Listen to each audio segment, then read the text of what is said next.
हाँ जी, good morning students. पढ़ क्या रहे थे अपन केटीजी, ठीक है। अब केटीजी में क्या पढ़ लिया था, मतलब गैसेस थ्योरी रहे, ठीक है। तो गैसेस थ्योरी में अपन ने आइडियल गैस इक्वेशन तक अपन ने पढ़ लिया था। मैं फिर से बता देता हूँ, मैं क्लास में जरूर पूछूंगा, क्या पूछूंगा मेरे को नहीं पता, लेकिन मैं दोबारा से बता रहा हूँ, जो मेरे को पूछना है वो इंग्लिश मीडियम और हिंदी मीडियम दोनों बच्चों से सिर्फ इसी चीज की क्वेश्चन पूछूंगा केटीजी से रिलेटेड, ठीक है। जो अभी मैं पढ़ा रहा हूँ, ठीक है, इसी चैप्टर को मैं आपको सैटरडे को क्वेश्चन पूछूंगा, ठीक है। किसमें, क्लास में पूछूंगा, किसमें पूछूंगा, क्लास में, ठीक है। तो प्लीज सभी बच्चों को आना है, ठीक है। इतने भी क्वेश्चन नहीं पूछूंगा ताकि तू क्लास ही छोड़ दे, ठीक है। आना सभी को है, पर मैं क्वेश्चन सभी से पूछूंगा, ठीक है। ऐसा मत सोच लेना किसी का नंबर नहीं आएगा, मैं हर किसी से पूछूंगा, ठीक है। स्पेशली मैं आप एग्रीकल्चर वालों को बोल रहा हूँ, ठीक है। प्लीज पढ़ना शुरू कर दो, ठीक है। केमिस्ट्री थोड़ी सी आपके लिए कॉम्प्लिकेटेड है, तो इसको थोड़ा सा पढ़ो। पूछते तो कोई है नहीं, क्योंकि सबके सब इंटेलिजेंट है, किसी को कोई दिक्कत ही नहीं आती। बस दिक्कत आती है तो गुरुजी आपने इसके नोट्स नहीं भेजे, आपने इसके नोट्स नहीं भेजे। अब की बार मैंने पहले ही भेज दिए नोट्स, देख ले तो क्या उखाड़ लेता, मैं भी ये देख लेता हूँ एक बार के लिए, ठीक है। तो देखिए कर ले क्या करना है तेरे को, पर जहां तक मैं पढ़ा दिया वहां तक मैं जरूर पूछूंगा जी आपको, ठीक है। अब आप करना इस चीज को, सैटरडे को मिलेंगे सभी, आप इसको कंप्लीट करके आना। जहां तक मैं पढ़ा दूंगा सैटरडे, मतलब फ्राइडे इवनिंग की क्लास तक जो भी चीजें मैं पढ़ाऊंगा आप लोगों को, वो मैं सैटरडे को जरूर पूछूंगा जी, ठीक है। और सैटरडे तक इस कॉपी में काम भी होना चाहिए जी, पूरा कॉपी भी मैं देखूंगा आपकी कि हाँ यहाँ तक काम है या नहीं है। प्लीज काम जिसकी कॉपी में नहीं मिला उसको मैं क्लास में नहीं बैठने दूंगा, श्योर बोल रहा हूँ, ठीक है। आ जाओ काम की बात सुनते हैं। आज जो पढ़ेंगे अपन वो पढ़ेंगे काइनेटिक मॉलिक्यूलर थ्योरी। केटीजी बोल रहा था मैं तेरे को, ठीक है। Kinetic molecular theory of gases, ये तेरे काम की चीज है, मतलब kinetic molecular theory of gases. लगा ले heading, kinetic molecular, kinetic molecular theory of gases, kinetic molecular theory of gases, ठीक है।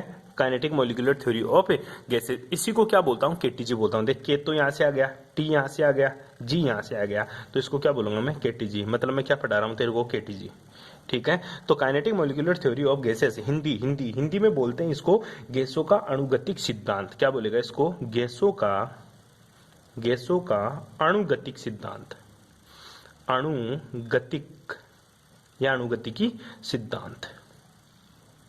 देख ले भाई इसको एक बार, ठीक है। गैसों का अणुगतिक सिद्धांत बहुत ही काम की चीज है तेरे लिए, क्या है, बहुत ही कलाकार चीज है, ये कलाकार बना देती है लोगों को, ठीक है। पहली बात तो ये जो केटीजी है ना, ये किसके ऊपर बेस्ड होती है, जो गुरुजी मेरी केटीजी होती है ना, ये हमेशा पोस्टुलेटेड के ऊपर बेस्ड होती है। किसके ऊपर बेस्ड होती है, पोस्टुलेटेड। पोस्टुलेटेड को हिंदी में बोलते हैं, पोस्टुलेटेड को हिंदी में बोलते हैं अभिग्रहितों पर आधारित है,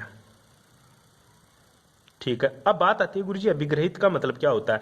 देख, पोस्टुलेटेड का मतलब होता है अपन मानते हैं, ठीक है। अपन क्या मानते हैं और लास्ट में उसको प्रूव कर देते हैं, देख ले जो मैंने माना ना वो सही है, ठीक है। इसी को क्या बोलता हूं मैं, पोस्टुलेटेड बोलता हूं, ठीक है। फॉर एग्जांपल मैथमेटिक्स में जब पढ़ा करते हैं तो एक्स बराबर अपन कुछ मान लेते हैं, फिर लास्ट में एक्स की वैल्यू फाइंड आउट कर देते हैं। ऐसा तो नहीं है ना कि लास्ट में भी वो एक्स ही है, ठीक है। इसलिए उसको क्या मानते हैं अपन, पोस्टुलेटेड बोलते हैं। क्या बोलते हैं उसको, पोस्टुलेटेड। तो बोल सकते हैं upon the KTG is based on the following postulated, मतलब पोस्टुलेटेड के ऊपर बेस्ड है। कौन कौन से पोस्टुलेटेड है, पहला पोस्टुलेटेड ध्यान दे केटीजी का, बोलते हैं गैसीय कणों का जो आयतन होता है ना, वो कुल आयतन की तुलना में नगण्य होता है, ठीक है। तो क्या बोल सकता हूं, एक गैस कांस्टेंट ऑफ, पहली बात तो समझ ले कि जो गैसेस पार्टिकल्स होते हैं ना, वो क्या होते हैं, बिल्कुल वो गुरुजी होते हैं मिंट्स पार्टिकल्स बोलते हैं उनको, मिंट पार्टिकल्स, या फिर बोल सकते हैं उनको माइक्रो पार्टिकल्स, ठीक है। जो गैस के पार्टिकल्स होते हैं, ठीक है, गैस के जो पार्टिकल्स होते हैं ना, ठीक है, उनका साइज क्या होता है, बहुत ही छोटा होता है, मतलब माइक्रो पार्टिकल्स या मिंट्स पार्टिकल्स बोल सकते हैं। हिंदी में बोलेंगे उसको सूक्ष्म कण होते हैं। कौन से कण होते हैं, वो सूक्ष्म कण होते हैं, मतलब उनके कणों का डायमीटर बहुत ही कम होता है, मतलब स्मॉल साइज के पार्टिकल्स होते हैं। क्या होते हैं बेटा, स्मॉल साइज के पार्टिकल्स होते हैं। मैं तेरे को बोलूं तेरे रूम के अंदर गैस के पार्टिकल्स हैं, बिल्कुल तेरे को भी पता है गुरुजी मेरे रूम के अंदर नाइट्रोजन गैस भी है, ऑक्सीजन गैस भी है, बहुत सारी गैसें हैं, ठीक है, बहुत सारी गैसें हैं मेरे रूम के अंदर, ठीक है। तेरे को दिख रहा है, तेरे को कुछ दिख रहा है, गुरुजी बिल्कुल नहीं दिख रहे मेरे को। तो उनका जो पार्टिकल्स का साइज है ना वो बहुत ही छोटा होता है, इसलिए उनको क्या बोलते हैं अपन, सूक्ष्म कण या माइक्रो पार्टिकल्स। अब मैं तेरे को बोलूं ये तेरा रूम है ना गैस से भरा हुआ है, ये रूम तेरा किससे भरा हुआ है? गैस से भरा हुआ है। लेकिन तू बोलेगा नहीं गुरुजी, इस रूम में तो मैं भी बैठा हूं। तो क्या हुआ, तेरे को पार्टिकल्स का जो डायमीटर होता है, जिनका व्यास होता है पार्टिकल्स का, वो बहुत ही कम होता है, इसलिए वो दिखाई नहीं देते।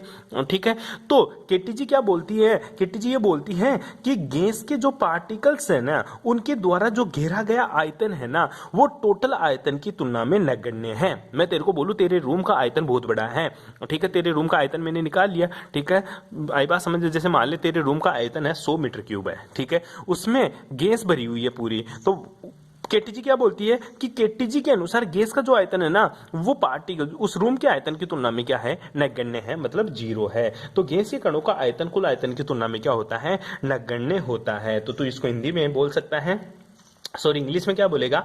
ए gas consist of a large number of mixed particles, the molecules are the so small that their actual volume is negligible fraction of the total volume of occupy by gas है। ठीक है, गैस के द्वारा पूरा जो आयतन occupy किया जाता है उसकी तुलना में गैस के एक पार्टिकल्स का आयतन क्या होता है मेरा? नगण्य होता है। ठीक है, नेग्लिजिबल होता है। पहला पोस्टुलेटेड ऐसे लिखेंगे। दूसरा पोस्टुलेटेड, अनुगति नियम के अनुसार गैस के कण ठोस प्रत्यास्थ व्यवहार करते हैं। किसका व्यवहार करता है?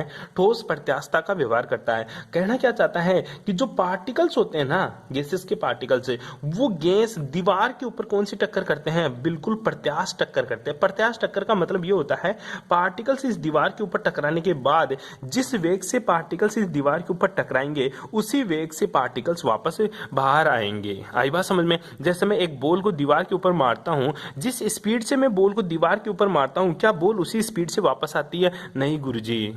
क्यों? क्योंकि उस बॉल के अंदर जो मैंने फोर्स दिया, उस बॉल के अंदर जो मैंने थोड़ा बहुत फोर्स दिया, उसको किसने अब्जॉर्ब कर लिया? उस बॉल ने अब्जॉर्ब कर लिया। लेकिन ध्यान दीजिएगा, गैसेस के अंदर ऐसा नहीं है। केटीजी बोलती है कि गैस के पार्टिकल्स हैं जो स्ट्राइक करेंगे किसके ऊपर है? गैस वॉल के ऊपर है। ठीक है, जो पात्र की वॉल होगी, दीवार होगी, उस वॉल के ऊपर अगर स्ट्राइक करेंगे तो जो स्ट्राइक होगी वो बिल्कुल क्या होगी मेरी? प्रत्यास्थ होगी। प्रत्यास्थ का मतलब होता है गुरुजी, जिस वेलोसिटी से गैस के पार्टिकल्स टकराएंगे उसी वेलोसिटी से वापस आ जाएंगे मेरे।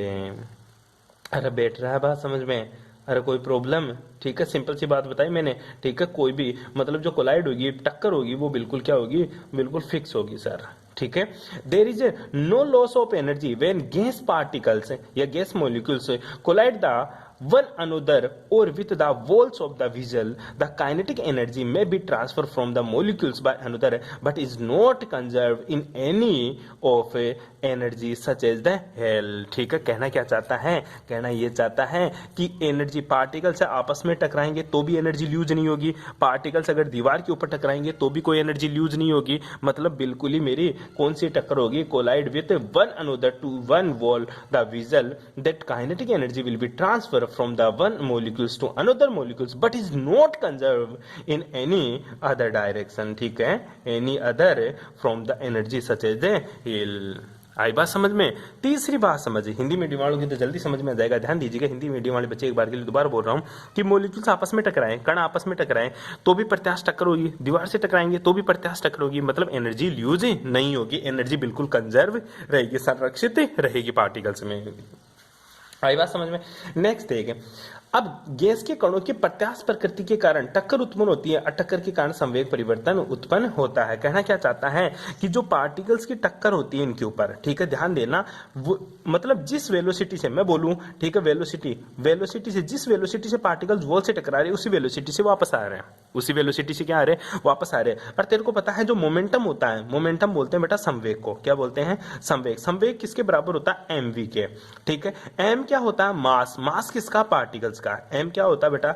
द्रव्यमान या मास। किसका होता है? कण का। किसका होता है? कण का। एक बात बता, मैं बॉल को दीवार के ऊपर मार रहा हूं, क्या टक्कर लगने के बाद में बॉल का कोई मास बदल जाता है या बॉल का वेट कम हो जाता है या ज्यादा हो जाता है? ऐसा कुछ नहीं होता। मतलब मास क्या रहता है मेरा? कंजर्व रहता है, संरक्षित रहता है, मास में कोई फर्क नहीं पड़ता।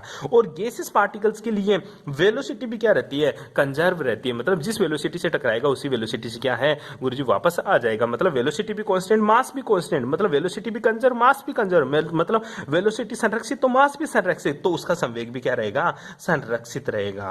क्या रहेगा, संरक्षित रहेगा, ठीक है, मतलब कंजर्व रहेगा। तो कहना क्या चाहते हैं कि गैस के कणों की प्रत्यास्थ प्रकृति के कारण टक्कर उत्पन्न होती है और टक्करों के कारण उसके संवेग में परिवर्तन बिल्कुल भी उत्पन्न नहीं होता, मतलब उसका संवेग भी क्या रहता है, संरक्षित रहता है, कोई प्रॉब्लम। ठीक है, अब आ जाती तीसरी बात करूं, ठीक है, चौथी, गैस के कणों का वेग क्या होता है, निश्चित होता है, परंतु एक नियत ताप पर लगभग क्या हो जाता है, बराबर हो जाता है। मान ले जो गैस के पार्टिकल्स, इसमें मैंने इसमें गैस के बहुत सारे पार्टिकल्स डाल रखे हैं, इसमें नाइट्रोजन गैस भी डाल रखी है, हाइड्रोजन गैस भी डाल रखी है, ऑक्सीजन गैस भी डाल रखी है। तो सभी गैसेस के पार्टिकल्स की जो वेलोसिटी है वो अलग अलग है। शुरू में क्या है, अलग अलग, हाइड्रोजन गैस अलग वेलोसिटी से मूव कर रही है, ऑक्सीजन अलग वेलोसिटी से मूव कर रही है, नाइट्रोजन अलग वेलोसिटी से मूव कर रही है। लेकिन जैसे ही मैं इसको क्या करूं, गर्म कर दूं, जैसे ही मैंने इसको क्या कर दिया, टेम्परेचर दिया, और टेम्परेचर देते हैं मॉलिक्यूल्स क्या करेंगे गुरुजी, गर्म हो जाएंगे। और मॉलिक्यूल्स गर्म मतलब मॉलिक्यूल्स ने एनर्जी गेन कर ली। एनर्जी गेन करने का मतलब हुआ सीधा सा गुरुजी, इनके पास क्या आ गई, काइनेटिक एनर्जी आ गई, गतिज ऊर्जा आ गई।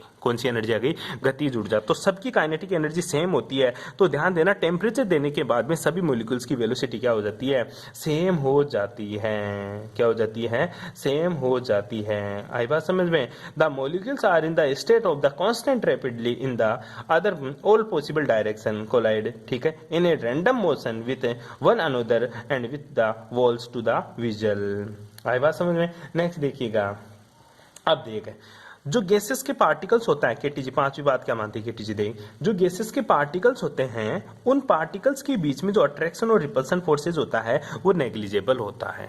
ठीक है, the attraction forces between the particles of a gases particles are negligible. ठीक है, the attraction and repulsion forces of gases particles are negligible, मतलब जो अट्रैक्शन फोर्सेज और रिपल्सन फोर्सेज होता है वो क्या होता है, नगण्य होता है। आकर्षण और प्रतिकर्षण बल गैस के पार्टिकल्स के बीच में क्या होता है, नगण्य होता है। ये भी कौन बोलता है, तेरा केटीजी बोलती है। क्या बोलती है रे, केटीजी बोलती है। कोई प्रॉब्लम यहाँ तक है, हर कोई दिक्कत है। ठीक है, नेक्स्ट देख ले, गैस के कणों की गतिज ऊर्जा परम ताप के सीधे समानुपाती होती है। Means kinetic energy is directly proportional to temperature होती है।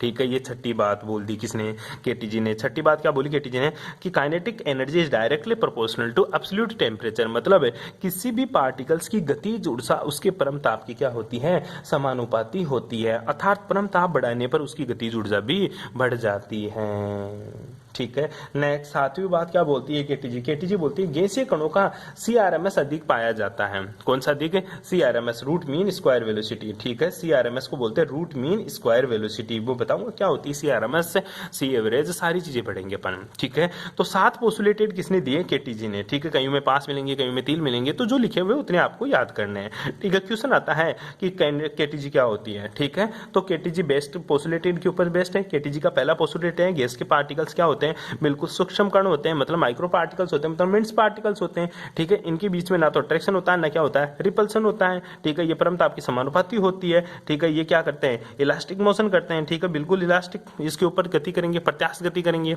ठीक है, सारी बातें मैंने आप लोगों को बता दी, यहां तक आपको पढ़ना। उसके बाद में आगे की बात देख ले एक बार के लिए। केटीजी के बाद में जो चीज आती है तेरी, वो आती है गैसों के अणुगति समीकरण। ठीक है, कि गुरुजी मेरा केटीजी है, तो केटीजी का जो गतिज ऊर्जा समीकरण है वो क्या है। ठीक है, तो हेडिंग लगा ले, गैसों के अणुगतिक समीकरण है, गैसों का अणुगतिक समीकरण। ठीक है, या फिर इसको बोल सकते हैं गति